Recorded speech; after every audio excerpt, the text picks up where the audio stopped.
Hả? Ok.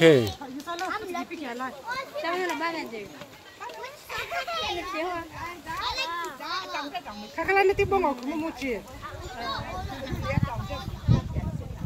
Kapan dia simping kamu?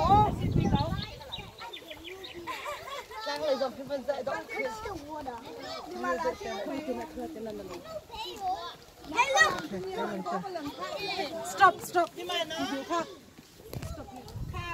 Stop kau.